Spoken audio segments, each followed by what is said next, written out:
Hi,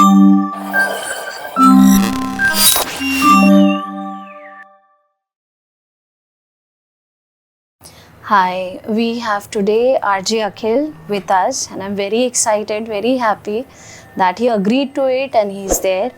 I mean, he is the winner of Golden Mic Award. I mean, इससे अच्छा introduction नहीं हो सकता उनके लिए. So, welcome. Hello, thank you. Yeah, so Akhil, I mean, if you were not an RJ, आप क्या करते? नेक्स्ट ऑप्शन क्या होता आपकी लाइफ में? अच्छा, मतलब ये यूजुअली इंटरव्यूज में भी पूछा जाता है क्या? Yeah, generally नहीं. This is I just wanted to ask you this. मेरा ऐसा मानना है, मेरा पर्सनली ऐसा बिलीफ है कि अगर मैं आरजे नहीं होता तो मैं कोई भी काम आराम से कर सकता था. Okay.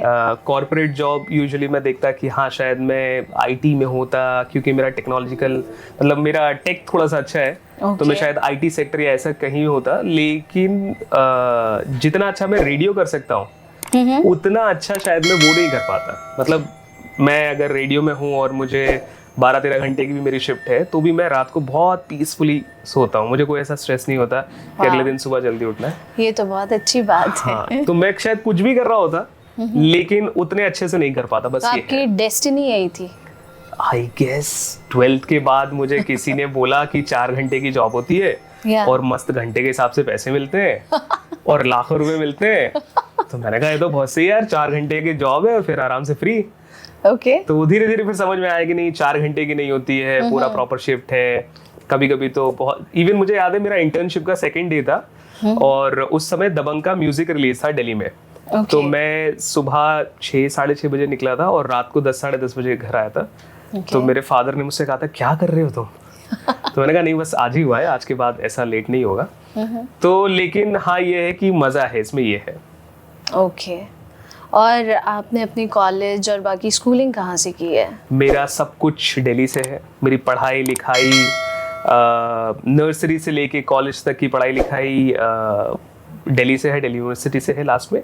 और उसके बाद मेरा जो करियर शुरू हुआ वो बनारस से शुरू हुआ. 2 साल मैं बनारस में था, इवनिंग शो किया. उसके बाद फिर मैं 3.5 साल 4 साल नागपुर में था और फिर अभी लगभग 7 सालों से मैं कानपुर में हूँ. ओके. बनारस ने बहुत चेंज कर दिया आपको? समथिंग लाइक कुछ तो हुआ होगा. आई थिंक पूरा बनारस एज अ टाउन है. I think it changes a lot. हाँ ये अंदर से चेंज हो जाते हैं बंदे. बनारस के साथ कैसा है, बनारस बहुत मस्त जगह है. बनारस में हम लोग रात में जाते थे. मेरा बनारस में इवनिंग शो था, तो इवनिंग शो का मतलब यही है कि आपको 1-1:30-2 बजे से पहले नींद नहीं आएगी.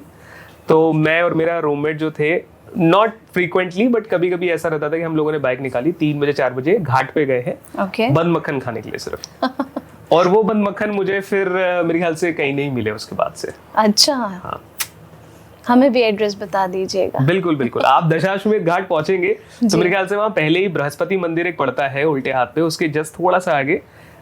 वैसे तो वहाँ बहुत लोग लगाते हैं लेकिन वहाँ थोड़ा सा आगे आपको मिल जाएगा जहाँ पर आप खा सकते हैं. ओके. और जैसे आपने अपनी एजुकेशन या कॉलेज के बारे में जो मेरे को बताया है, तो लाइक आप जर्नलिज्म कर रहे थे अपनी कॉलेज में? लाइक नहीं, मैंने नॉर्मल आर्ट से ही किया है. एक्चुअली कैसा था, 12th के बाद मुझे पता लगा कि रेडियो में जा सकते हैं. ओके. तो मुझे रेडियो में जाना था. मैंने रेडियो का बहुत ट्राई किया. 6-8 महीने के बाद मुझे ये पता लगा फाइनली कि रेडियो में आने के लिए मिनिमम ग्रेजुएशन चाहिए. ओके. तो अब मुझे ये था कि ठीक है, साइड बाय साइड मैं अपना दिल्ली यूनिवर्सिटी से बीए कर रहा था. तो मुझे ये था कि ठीक है मेरी बीए तो हो ही रही है, मीनवाइल मैं अपना जो कहते हैं ना एक्सपोजर लेता हूँ थोड़ा और चीज़ों में कि मैं रेडियो में और क्या क्या लेके जा सकता हूँ. तो उस दौरान मैंने टीचिंग भी की है 1.5-2 सालों के लिए. बहुत सारी चीज़ें की हैं ओवरऑल. और फिर मैं 3 साल पूरा करने के बाद मैंने आकाशवाणी का एक सेक्शन आता है युवावाणी. युवावाणी, वहाँ पर अंडर ग्रेड्स को लेते हैं कि आप अंडर ग्रेजुएट जाएं. वहाँ 2 शो करने को मिलते हैं. एक शो का 300-400 रुपये ऐसा कुछ मिलता है. ओके. तो मैंने वो 2 शो किए और शायद उन 2 शोज के बदौलत ही मुझे मेरी फर्स्ट इंटर्नशिप मिली और फिर वो गाड़ी चल गई. फाइन. आपकी आरजे बनने की स्टोरी तो जान ली मैंने. अब दूसरी चीज़, लाइक आप जब भी शोज करते हैं, इट इज़ वेरी माइथोलॉजिकल. हाँ, सॉर्ट ऑफ ना. So how did you get connected? आप माइथोलॉजी या स्पिरिचुअलिटी इन सब से कैसे आपका कनेक्शन हुआ? सुना तो देखिए हमने बचपन से ही था। वो हम लोग 90s किड हैं तो रामायण भी देखी हमने, श्री कृष्णा भी देखा है, तो इंटरेस्ट मेरा बहुत वहां से था। बट मेरे फादर एक्चुअली मुझे बहुत कहानियां सुनाते थे, आदम और आला उदल की, महाराणा प्रताप की, वो ये सारी कहानियां कि महाराणा प्रताप का भाला इतना भारी था और वो फेंकते थे तो ऐसा था। और महाराणा प्रताप का एक वो बहुत है चेतक बहुत पसंद है और जब फेमस है, और उन्होंने जब शायद गौरी को या गजनवी को मारा था तब वो देख नहीं सकते थे, तो उनके साथ किसी ने एक पोएटिकली कुछ लाइंस बोली थी और उसके बाद उन्होंने उसको मारा था। तो वो उनको बहुत डिटेल में पता था और मैं बहुत छोटा था उस टाइम और मुझे ऐसा लगता था कि मैं मेरे बच्चों को क्या सुनाऊंगा। मेरे साथ ऐसा था, मतलब मुझे याद नहीं है, मुझे कहानियां याद नहीं रहती थी और वो सुनाते थे कि हाँ ऐसा था वैसा था, डेली नहीं लेकिन सुनाते थे। तो वो बात आई गई हो गया कि ठीक है। फिर धीरे धीरे मैं जब रेडियो सिटी नागपुर में था तब हमारी जोनल हेड थी अनुरिता पटेल, तो उन्होंने मुझसे कहा था कि तेरा इंटरेस्ट किसमें है। तो मेरा पहला इंटरेस्ट क्योंकि मेरे फादर की वजह से हिस्ट्री में था, कि कैसे शिवाजी, छत्रपति शिवाजी महाराज और फिर महाराणा प्रताप। बट धीरे धीरे मैंने ये महसूस किया कि मेरा इनसे भी ज्यादा इंटरेस्ट है और पीछे जो हमारा पौराणिक काल था। तो मुझे बहुत इंटरेस्टिंग बातें ऐसी पता चली थी। इनिशियली शायद मेरी किस्मत अच्छी थी कि मुझे बहुत ऐसी अच्छी बुक्स मिली कि मुझे समझ में आया कि जो हमारे रिचुअल्स हैं या जो रीति रिवाज हैं वो क्यों ऐसे हैं। जैसे फॉर एग्जांपल वैदिक काल में बहुत पहले सतयुग कह लेते हैं, वहां पर महिलाओं को प्रॉपर छूट थी, जो आज के टाइम पे ऐसा नहीं है। पहले छूट ये थी कि वो जैसे चाहे रह सकती हैं। एक्चुअली अप्सरा का मतलब भी नदी से ही आया है, जैसे नदी बहती रहती है वैसे अप्सरा भी बहती रहेगी, वो कहीं रुकेगी नहीं किसी के लिए। अच्छा, तो वैसा था। तो महिलाओं के लिए तब उस समय शादी का कोई नियम नहीं था, उनके लिए उनके पास नियम सिर्फ ये था कि वो किसी भी पुरुष के साथ रुक सकती है, परिवार कर सकती है, हाँ बच्चे पैदा कर सकती हैं, रुकना हो तो रुक सकती हैं, अदरवाइज वो जा सकती है। उनके ऊपर कोई ये बाउंडेशन नहीं था कि नहीं अब तो तुमने बच्चे पैदा कर लिए, अब रुकना ही पड़ेगा। तो एक कोई ऋषि आते हैं, ये कहानी आई गेस महाभारत में मिलती है। तो कोई एक ऋषि आते हैं, वो अपनी मदर को ही अपने फादर के सामने किसी और आदमी के साथ जाते हुए देखते हैं। तो वो अपने फादर को टोकते हैं कि आप क्यों नहीं बोलते हैं, मेरी माँ जा रही है, आपको बोलना चाहिए। तो वो उनको समझाते हैं कि ये धर्म ही ऐसा है, यहाँ स्त्री को रोकने का नहीं है। तब वो ऋषि जो है वो 2 कंडीशन लगाते हैं उस पॉइंट के बाद से।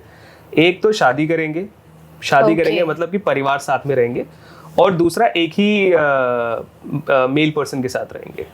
अच्छा, तो ये वहां से वो धर्म शुरू हुआ स्त्रियों के लिए। कि परिवार भी पैदा करेंगे और बच्चों के साथ रहेंगे और अपने पति की सेवा करेंगे, इस तरीके से। तो ये कहानी जब मैंने फर्स्ट टाइम पढ़ी थी तब मुझे लगा था कि अच्छा, और आज के टाइम पर भी कहानी लोगों को नहीं मालूम है। Exactly, मेरे को भी नहीं पता, I am just listening it now. और वो डाइजेस्ट भी नहीं कर पाते हैं। वो भी बहुत बड़ा इश्यू है कि हमारे यहाँ लिखा है बट लोग डाइजेस्ट नहीं कर पाते। तो मेरा इंटरेस्ट यहाँ से शुरू हुआ माइथोलॉजी में। ओके, तो आपको ये जो गोल्डन माइक अवार्ड मिला था फॉर पौराणिक कथाएं, भारत की पौराणिक कथाएं, कहानी पौराणिक भारत की जी, तो ये जो टाइटल था आपका पौराणिक वाली जितनी कथाएं हैं, तो इसकी क्या जर्नी थी? ये एक्चुअली सबसे पहले मैंने मेरे लिए पॉडकास्ट बनाया था ये। अच्छा, हाँ, कि मैं इंडिविजुअल प्लेटफॉर्म पे डालूंगा। मैंने बहुत रफ स्केच, क्योंकि मेरे पास माइक वगैरह सब है, थोड़ा बहुत मुझे समझ है एडिटिंग बाकी सारी चीज़ों की, तो ये मैंने सिर्फ मेरे एंड के लिए बनाया था कि ठीक है मैं मेरा करूंगा। मुझे ये आइडिया नहीं था कि चलेगा नहीं चलेगा, XYZ जैसा भी रहेगा। तो मैंने इसको शुरू किया कहानी पौराणिक भारत की के नाम से। मीनवाइल तब रेडियो सिटी को भी पॉडकास्ट की जरूरत थी। कि हम लोग पॉडकास्ट चाहते हैं, अगर आपके पास आइडियाज हो तो बताना। तो मैंने, अब मुझे उस समय तक जो मीडिया था या लोग थे पौराणिक चीजों के लिए उतना ओपन नहीं थे। तो मुझे लगा था कि मैं बोल के देखता हूँ, चलेगा तो चल जाएगा रेडियो पे, नहीं तो मैं तो मेरा कर ही रहा हूँ। मैंने सजेस्ट किया, वो शॉर्ट हो गया, उनको भी पसंद आ गया, और वहां से हमारी वो रेडियो पर पौराणिक कहानियों की जो सिलसिला था वो चल गया। तो इनिशियली तो मैं भी जो स्टोरीज लेता था, पॉपुलर स्टोरीज लेता था, लेकिन फिर बाद में मुझे ऐसा लगा अभी हम शायद 500 एपिसोड्स कर चुके हैं। 500 एपिसोड्स हो चुके हैं। एंड आई थिंक आपकी व्यूअरशिप भी बहुत अमेजिंग है। हाँ, उसको लेकर ही मेरा सोशल मीडिया वगैरह सब बिल्ड हुआ एक तरीके से। ओके, तो फिर स्टार्टिंग में बहुत पॉपुलर स्टोरी सुनी सुनाई स्टोरीज लेने लग गया था मैं, बट फिर मुझे समझ में आया कि अगर मैं एक कहानी सुना रहा हूँ तो मेरे पास उसका एक सोर्स होना चाहिए, क्योंकि कल को कोई भी पूछ सकता है कि आप ये कहानी कहाँ से बता रहे हो। से ट्रू, सही बात है। तो फिर मैंने पढ़ना और अच्छे से शुरू किया। मेरी थोड़ी बहुत आदत थी, लेकिन उसके बाद से फिर मैंने पढ़ने की जो जर्नी शुरू हुई उसको लेकर जो मैं रेडियो पर और सोशल मीडिया पर लेकर आता हूँ वो बढ़िया रहा फिर, और शायद वही रिजल्ट था ये golden mic. Okay, how it felt? I mean obviously अच्छा लगा होगा, बट एक होता है ना like when you follow your heart, उसमें बहुत सारे इफ्स एंड बट्स होते हैं, पता नहीं क्या होगा नहीं होगा तो भी, लेकिन अपने आप को शायद सुकून देने वाली बात होती है। होता है तो ठीक है, नहीं होता है कोई बात तो कोई बात नहीं है। एंड जब ऐसा कुछ हो जाता है, व्हेन पीपल रिकॉग्नाइज जो आपका मन कह रहा था, जब आप वो कर देते हैं, and when you achieve something, I think it's a kind of कि आप ना अपने आप को ज़्यादा खुश करते हैं शायद, या क्योंकि मुझे मजा आ रहा था करने या आई थिंक फॉर एवरीवन, ये सबके लिए ही है। एंड मुझे ऐसा लगता है आजकल का जो लाइक स्कूल का स्टडी का जो पैटर्न है, मैं वहाँ से ड्रैग करके आपको यहाँ पे लेकर आ रही हूँ, बिकॉज जो हमारे गुरुकुल होते थे पहले रामायण के टाइम पे भी, जैसे राम जी लक्ष्मण जी, जितने उस टाइम पे भी उस एरा में जितने लोग रहते थे, they all use to follow कि हम जा रहे हैं ब्रह्मचर्य जीवन फॉलो कर रहे हैं और अपने गुरु के साथ रह रहे हैं, we are leaving everything and then after certain time हम वापस आ जाएंगे। आजकल आप देखो जो बोर्डिंग स्कूल्स हैं, इतने सारे एन नंबर ऑफ स्कूल खुल गए हैं, ये करिकुलम वो करिकुलम, IB बोर्ड, कैम्ब्रिज, ऐसा पैटर्न वैसा pattern. How do you think कि एक जो सिंप्लिसिटी थी, मतलब इंडिया की जो एक सिंप्लिसिटी थी, फॉरगेटिंग पढ़ाई लिखाई तब ज़रूरी होती थी जब आप कुछ बहुत अच्छा लिखना चाहते थे या बहुत कुछ अच्छा बोलना चाहते थे। आई थिंक वहाँ से शुरू हुआ है। आज की डेट में everything has turned into money वाला थिंग, कि आप करोगे तो पैसा मिलेगा हाँ। नहीं करोगे तो ऐसे ही रह जाओगे। तो डू यू थिंक वहाँ से अगर हम जोड़ें इस चीज़ को, कहते हैं ना पढ़ाई लिखाई या स्टडीज अपनी नॉलेज के लिए, ज्ञान के लिए होना चाहिए, इस चीज़ के लिए सेकेंडरी आना चाहिए। डू यू थिंक आप एक मैसेज दे सकते हो स्कूल को, हाँ। या फिर ये जो सिस्टम है जो बना हुआ है इसमें कुछ अमेंडमेंट्स करने चाहिए? मेरे हिसाब से जैसे हमारे यहाँ कहा जाते हैं 4 पुरुषार्थ होते हैं, धर्म अर्थ काम और मोक्ष, तो इसमें अर्थ भी सेकंड नंबर पर है। अर्थ मनी जो है वो सेकंड नंबर पर है, कि पहले आप धर्म से काम करिए, फिर धर्म से काम करके पैसा कमाइए, अर्थ, उस अर्थ से आप अपने काम यानी कि डिजायर्स को फॉलो कीजिए और फिर आप मोक्ष को प्राप्त कर लीजिए। हमारे यहाँ पूरा उल्टा हो गया, हम लोग सबसे पहले अर्थ को ही लेकर आ जाते हैं। हाँ, उस चक्कर में वो सब गड़बड़ है। उस अब वो अर्थ चाहे धर्म से मिले चाहे कैसे भी मिले, मिलना चाहिए। हाँ, मिलना चाहिए, ऐसा है। तो हमारे यहाँ स्कूल्स में जो जितना मुझे जो समझ में आता है वो है कि एक तो कंपटीशन है, 2 स्कूलों में कंपटीशन है, बच्चों में नहीं है, 2 स्कूलों में कंपटीशन है कि कौन ज्यादा प्रेशर देगा बच्चे पे। मेरे ख्याल से आजकल स्कूलों में भी कंपटीशन इसलिए क्योंकि पेरेंट्स के अंदर बड़ा कंपटीशन है। वो भी शायद इसीलिए कि हमारे बच्चे को फ्रेंच आती है, अब लेकिन करोगे क्या तुम फ्रेंच का? ये लैंग्वेज की लड़ाई तो मेरी बहुत पहले से चल रही है। एग्जैक्टली आप फ्रेंच पढ़ के, इटालियन पढ़ के आप करोगे क्या जब आपको अपनी खुद की संस्कृति नहीं आती है। हाँ। तो I don't understand this thing. तो मेरे हिसाब से वही होना चाहिए कि पहली बात तो थोड़ा सा रिलैक्स हो जाए स्कूल्स, ट्रू, सही बात है। पेरेंट्स भी थोड़ा सा रिलैक्स हो जाए। आजकल पेरेंट्स सिर्फ पढ़ाई नहीं, बच्चों को लेकर शायद अब पता नहीं क्या सीन है, अगर वो जमीन पर बैठा है और उसने मिट्टी हाथ में ले ली तो बच्चों पेरेंट्स को लगता है कि क्या ही हो जाएगा कि अरे अरे मिट्टी में खेल रहा है, अरे खेलने दो भाई। ट्रू, हम भी ऐसे बड़े, हाँ हम लोग ऐसे ही बड़े हुए हैं। हाँ। उसकी इम्यूनिटी ऐसे ही ठीक होगी जब वो बचपन से उस तरह से रहेगा। वरना आजकल जो कुछ बच्चे होते हैं जरा से धूप में उनको एलर्जी हो जाती है, खांसने लगते हैं।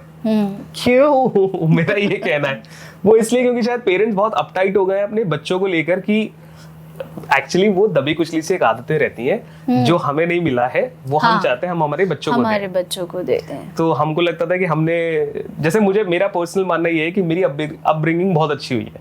मेरी एक ऐसी अपब्रिंगिंग थी जो रोड साइड घर है, सामने रोड चल रही है बढ़िया, और सामने सेकंड कम्युनिटी का इलाका है, दूसरी कम्युनिटी के बच्चे भी खेल रहे हैं, हम भी खेल रहे हैं, और हम ऐसे खेल रहे हैं कि कोई छत से भी गिर रहा है तो ठीक है, कोई दिक्कत नहीं है, जब तक खून नहीं निकलता है तब तक सब सही। हाँ, तब तक तुम रो लो, कोई दिक्कत नहीं है। कि ना पेरेंट्स को दिक्कत है ना खेलने वालों को दिक्कत है। तो मुझे ऐसा लगता है कि अब मैं यहाँ पर जब हूँ और जब मैं चीजों को फेस करता हूँ, वो चाहे पर्सनल हो, प्रोफेशनल चैलेंजेस हो, तब लगता है कि ठीक है, इतना बड़ा इशू नहीं है, कि मरने मारने वाली बात नहीं है। अभी काम का प्रेशर है, ठीक है, कोई बात नहीं। कई बार रिलेटिव्स का प्रेशर है, ठीक है, कोई बात नहीं, उतना बड़ा इशू नहीं है। लेकिन जो आज के शायद पेरेंट्स हैं जिनके बच्चे भी 3 साल 4 साल 5 साल के होंगे, उन्होंने बच्चों को इतना उनके सिक्योर बना दिया है, बहुत प्रोटेक्टिव पेरेंट्स हाँ, हैं। तो उनको लगता है कि बच्चे जब बाहर निकलेंगे, जब वो एक्चुअल चैलेंजेस फेस करेंगे, तो वो उन बच्चों के लिए बहुत मुश्किल हो जाएगा। Very difficult. आप देखो, दैट इज द रीजन आजकल एंजाइटी, डिप्रेशन, आई थिंक ये होता क्या था, आई रिमेम्बर, बहुत फनी सा वो है। मैंने जस्ट अपनी मदर को बोला after delivering my first child, mama मेरे को ना कुछ सही नहीं लग रहा है, किसी ने बताया नहीं डिलीवरी के बाद इतने चैलेंजेस होते हैं। शी स्लैप्ड मी, बोलती डिप्रेशन खत्म हुआ है तुम्हारा। And I was shocked कि she is not listening to me. And right now when I am mother of 2 kids, now I think उन्होंने जो किया सही किया। सही किया। This is the reason we call Indian parents like so grounded, so rooted. और ये सारी चीज़ें ना like हमारे next generation से, I think जो हमारे, when I talk about children ना, I have seen, अभी हम लोग कुछ शो देखने गए थे, it was a laughter show. बसी का शो था, आई थिंक यहीं पे था, तो वो देखने गए थे। Trust me Akhil, there were students of 9 to 12th and when he saw audience ऐसे नीचे बैठे हुए, the first thing which he held mic and said कि भाई तुम लोगों को क्या दिक्कत हो गई है, तुम लोग हंसने क्यों आए हो, इस एज में हंसने क्यों, कौन सा तुम्हारी लाइफ में प्रॉब्लम आ गई, हाँ। क्या इशू है, चलो निकलो बाहर, तुम्हारे लिए ये सब कुछ नहीं है। सो मतलब just see how we are raising the next generation. I think हम ना पूरी नेक्स्ट जनरेशन रेस कर रहे हैं, एंटरप्रेन्योर्स की तो बिल्कुल भी नहीं, जस्ट रेजिंग, मतलब लीडरशिप तो आई डोंट थिंक सो कि लीडरशिप हम इतना दबा रहे हैं, जब बच्चे अपने घर में इतने दबे हुए हैं, इमोशंस नहीं वो एक्सप्रेस कर सकते, रो नहीं सकते, चिल्ला नहीं सकते, एक अच्छे से फाइन टॉय की तरह सजा के रखने वाले गुड्डे गुड़िए हो गए। आई थिंक ये कहीं ना सो डू यू थिंक कि इनको वापस से अपने रूट्स में जाना चाहिए? मैंने एक्चुअली बहुत पहले कहीं पढ़ा था कि हर थर्ड जनरेशन जो है वो ऐसी आती है, हर थर्ड जनरेशन वो ऐसी रहती है। ओह गॉड। फर्स्ट जनरेशन जो होगी वो मेहनत करेगी, कमाएगी। सेकंड जनरेशन जो होगी वो अपने फादर की लेगेसी को आगे लेकर जाएगी, उसको और बड़ा करेगी और अच्छा करेगी। जो थर्ड जनरेशन होगी उसको सब किया कराया मिलेगा, वो वहां से गड़बड़ करेगी, उसके बाद जो अगेन साइकिल शुरू होगी, जो फर्स्ट जनरेशन, हाँ, जो फोर्थ जनरेशन जो टेक्निकली फर्स्ट होगी, वो फिर से बिल्ड करेगी। Wow, and it is written? ये कहीं मैंने सुना था, कहीं मैंने पढ़ा था, कुछ तो भी थियरी है ये किसी की, कि ये एक बहुत शायद ऑनलाइन चेक करेंगे तो मिल जाएगी। तो इसलिए मुझे ऐसा लगता है कि जैसे कई बार मैं भी जब ये सब सोचता हूँ तो एक पॉइंट के बाद ये आता है कि हम लोग लाखों सालों से यहाँ पर हैं। ट्रू है ना, ये सब चीजें हो रही हैं, इसको इतना सीरियसली लेकर कोई फायदा नहीं है। बोले चलेगा, सही बात। कैसा रहता है कि अगर कोई चेंज करना ही है, फॉर एग्जाम्पल जैसे we are doing this podcast, हम चाहते हैं कि थोड़ा सा चेंज आए। हाँ एग्जैक्टली, है ना, कि थोड़ा चेंज आए, पेरेंट्स देख रहे हो उनको थोड़ा सा एक हल्का सा डेंट लगे, 1% भी अगर उनको समझ में आता है तो हमारा काम उसमें हो जाएगा। हाँ एग्जैक्टली। तो हम बस यही कहना चाहते हैं कि ओवर प्रोटेक्टिव ना रहे। एग्जैक्ट, ये तो बिल्कुल ना करें। हाँ। गलतियां करने दें, मिस्टेक करने दें, बहुत जरूरी है मिस्टेक करना, सीरियसली। हाँ, जैसे अब मेरी लाइफ में तो ऐसे बहुत से किस्से हैं मिस्टेक वाले। मुझे गलतियां खुद करना ही पसंद है, क्योंकि मेरा ये मानना है कि मैं गलती करूंगा तो मैं भुगतूंगा। मैं ये नहीं कहूंगा कि मुझे किसी और की वजह से मैं भुगत रहा हूँ। ट्रू, कि ठीक है तुम बाइक मत लो, तुम चला नहीं पाओगे, ठीक है, विल सी, जब चला लूंगा तब ले लूंगा, लेकिन मैं आपके कहने पर मेरा डिसीजन नहीं बनाऊंगा। तो यूजुअली मेरी लाइफ की फिलॉसफी यही रही है कि मैं सुनता सबकी हूँ, करता अपने हिसाब से, फिर देखा जाए क्या करना है। Okay, so that is very strong. I mean, मैं जब आपके बचपन की बात करती हूँ, आपको एज अ पर्सन देख रही हूँ, I think you have learned a lot from your own mistakes. तभी आप आज जैसे हो, जिस चीज़ को आप चूज़ करना चाहते थे, and you have a clarity कि आपको क्या करना है, क्या नहीं करना है, तो it is very very important. Do you think Sanskrit को इंट्रोड्यूस कर देना चाहिए बहुत जल्दी बच्चों में? हाँ, मेरे हिसाब से संस्कृत को तो आप बच्चों के अंदर तब से इंट्रोड्यूस कर सकते हैं जब बच्चा माँ के पेट में हो। वाह। क्योंकि आप चाहे विष्णु, अगर आप बोल नहीं सकते तो आप सुन लीजिए। चाहे हमारे यहाँ कराग्रे वस्ते लक्ष्मी से शुरू होता था, ये मैंने स्कूल में नहीं सीखा है।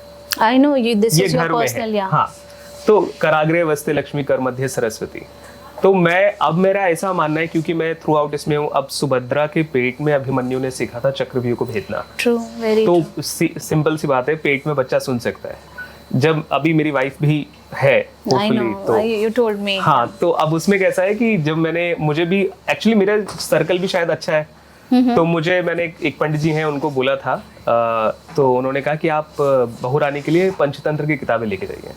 अच्छा। हाँ, उसमें कहानियां है सिर्फ। हाँ, मेरे बच्चे भी पढ़ते बस वो सुनाइए उनको।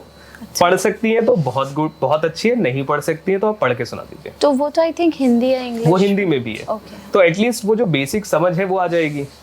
फिर जब आप इस सर्कल में जब आते हैं ना, इस सर्कल की खास बात ये है माइथोलॉजी की या स्पिरिचुअलिटी की, कि आप पंचतंत्र में आएंगे तो फिर आपका वहां से साइकिल शुरू हो जाएगा कि शायद मैं कुछ और पढ़ के देखूं, शायद मैं हनुमान चालीसा पढ़ूं, फिर हनुमान चालीसा से कुछ और पढ़ूं। तो वो संस्कृत आपकी मेरे साथ भी हुआ है, ऐसा नहीं है मेरे साथ नहीं हुआ है। एक टाइम था इस ईयर के स्टार्टिंग में when I wanted to pursue specially PhD into this field mythology. Yes, मैंने सर्च किया था बट मुझे कुछ मिला ही नहीं था। मेरे को भी नहीं मिला, एंड आई सजेस्टेड आईआईटी में है, यहाँ पे कुछ प्रोफेसर हैं, तो ही जस्ट टोल्ड मी कि आप बीएचयू में देखिए, शायद वहाँ पे कुछ मिल जाए, कुछ मिलेगा। But was difficult for me कि मैं छोड़ के ऐसे जाऊँ, बट मेरा बहुत इंटरेस्ट था। ट्रस्ट में, अगर कुछ ऐसा फ्यूचर में आए तो मैं ज़रूर करना चाहूँगी। मैंने भी सोचा था कि कुछ ऐसा माइथोलॉजी, क्योंकि मेरा इंटरेस्ट बहुत है, तो मैंने कहा माइथोलॉजी में पीएचडी करेंगे, लेट्स ट्राई करते हैं। बट मुझे कहीं कुछ ऐसा दिखा ही नहीं, तो फिर मैंने कहा ठीक है, कोई दिक्कत नहीं है, मैं मेरे लिए तो पढ़ना चाहता हूँ, मैं मेरे लिए वैसे भी पढ़ लूँगा। हाँ, ट्रू। हाँ, तो बच्चों में वही है कि आप गर्व से उनको सुना सकते हैं। आप नहीं पढ़ सकते तो सुन लीजिए, कोई बोल के सुना दे या आप हेडफोन पे सुन लीजिए, कैसे भी सुन लीजिए।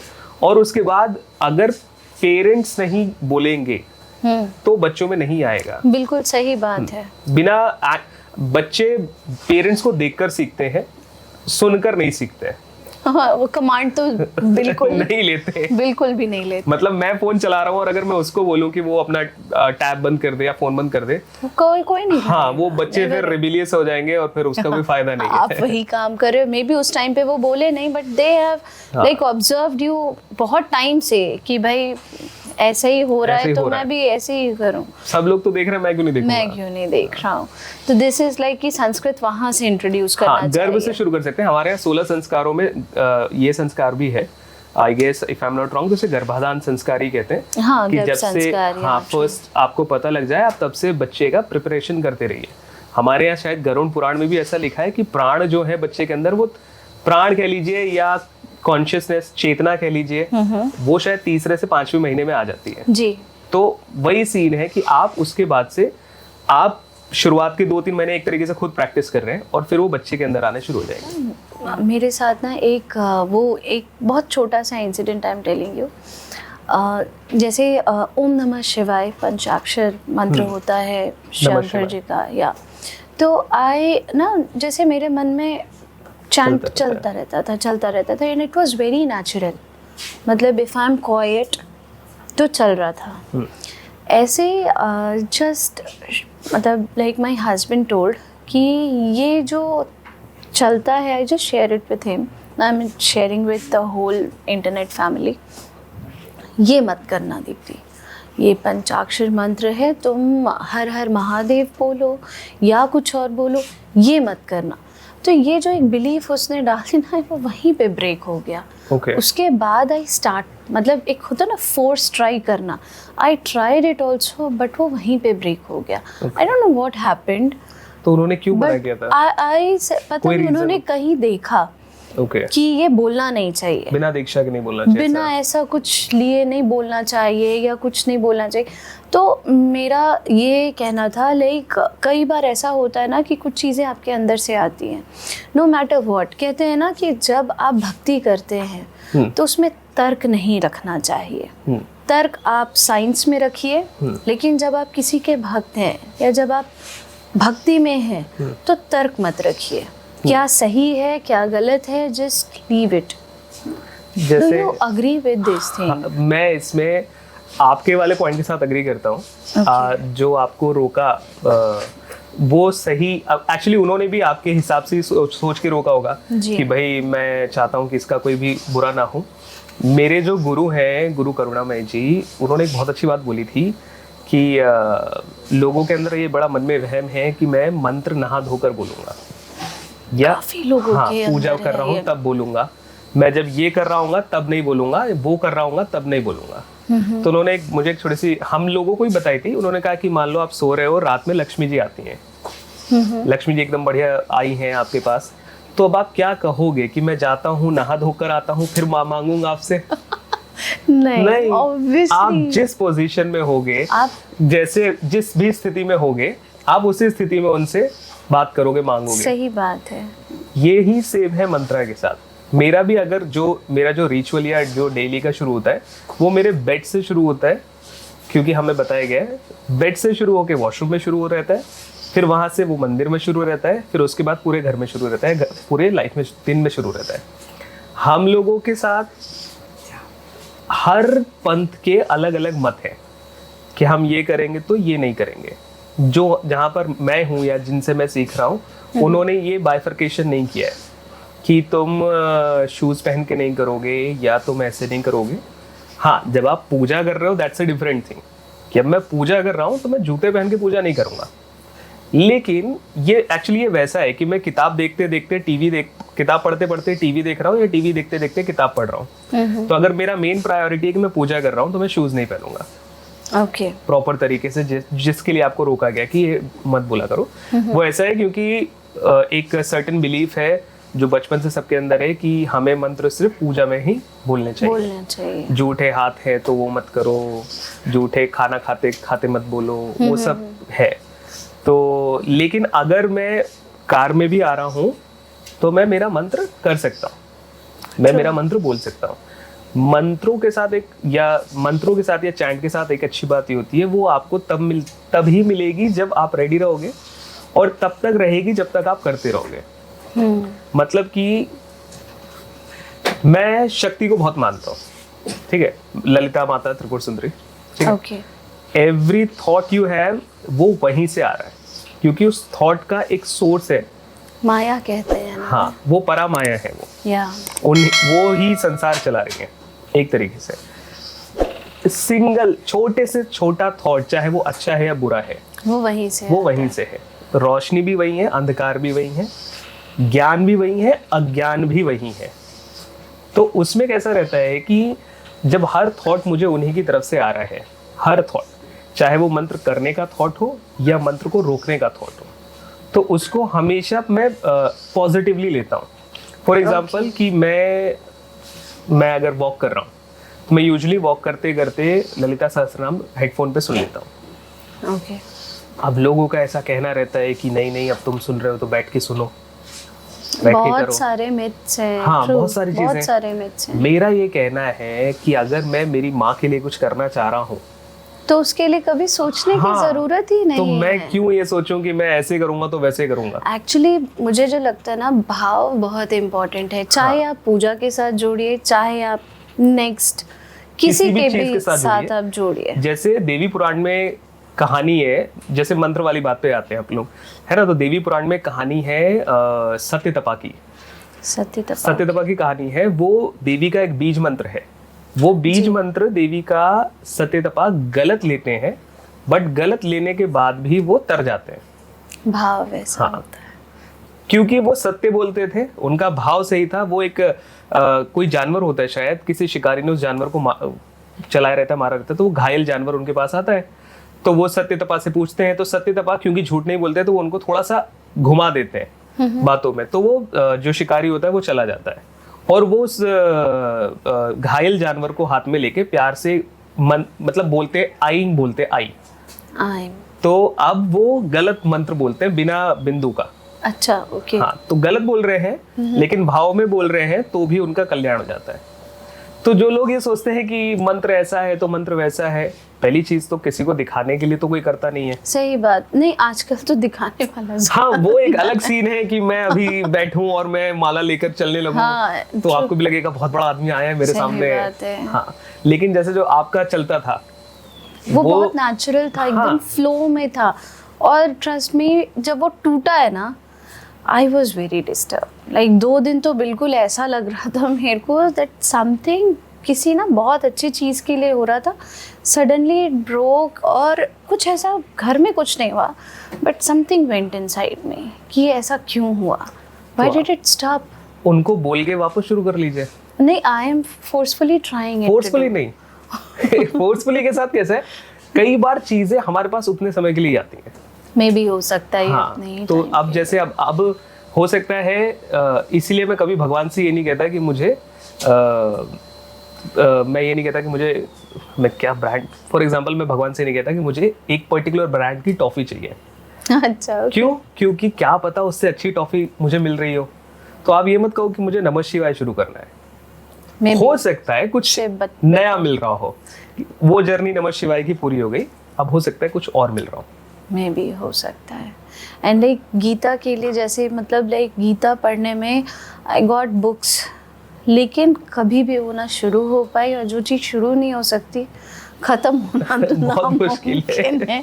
मतलब आई जस्ट ट्राइड, क्योंकि मैंने बहुत सारे लोग से, आई थिंक इस्कॉन भी गए मैम, वहाँ पे भी आई मेट आचार्य जी से।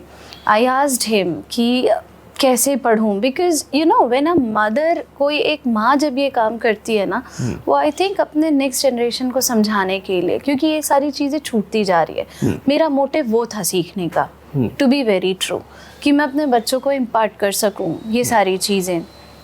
आगे आने वाले टाइम में पता नहीं इनको फोकस मिलेगा या नहीं मिलेगा, तो मेरा ये बेसिक रीज़न था शुरू करने का। उन्होंने मेरे को बुक भी दी, छोटी सी, इतनी पतली सी है। The moment I open it, कुछ ना कुछ हो जाता है। 1 लाइन, 2 लाइन, फुल स्टॉप, कुछ समझ में नहीं आता है। I don't know how to do it, कैसे मैं करूं, क्या करूं। हो सकता है अभी रेडी नहीं है। यही वाला है, क्योंकि जैसे मेरे साथ भी कैसे है, मेरे पास अभी बहुत सारी किताबें हैं, पुराण हैं। I think these are the magical books, ये आपको खुद चूज करती हैं शायद, और वो भी टाइम टू टाइम, मतलब जरूरी नहीं है। मतलब कैसा रहता है, अगर बहुत आम शब्दों में समझाया जाए कि हो सकता है सिर्फ 15 दिन के लिए किताब आपके पास आई है, अब उस 15 दिन में आपने उसे पढ़ लिया, वो 15 दिन में पूरी नहीं हुई, बट उस किताब की जर्नी पूरी हो गई, तो अब आपको दूसरी बुक मिल जाएगी। अमेजिंग। मेरे को लगता है ये जो पुराने टाइम की जो पढ़ाई और ये जो संस्कृत से जुड़ी हुई सारी चीज़ें, इतनी सारी बात जो 2 लाइन में जो छंद में कहा जाता था, आई थिंक ये पावर था माइंड का विद द कम्युनिकेशन। और आई थिंक इसको स्कूल में लाना चाहिए, प्री स्कूल में लाना चाहिए।